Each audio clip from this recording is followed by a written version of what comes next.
तकलीफ में। तो यहाँ पे मुख्तलिफ घरों का विजिट करते हुए मैं अभी एक और घर में आया हूँ। तो यहाँ पे भी एक मासूर बच्ची है जिसको जो है वो घूमने फिरने में तकलीफ हो रही है। ये कह रही है कि घूमती है लेकिन गिर जाती है बार बार।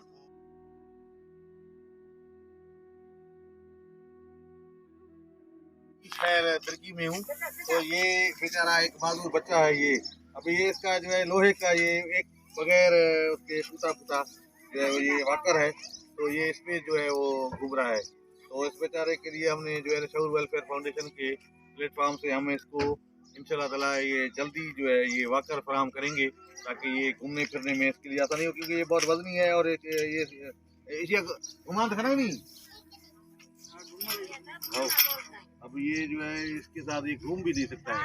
तो हम कोशिश करेंगे कि इसके लिए टायर वाला जो वाकर है वो इसको फराहम कर दें।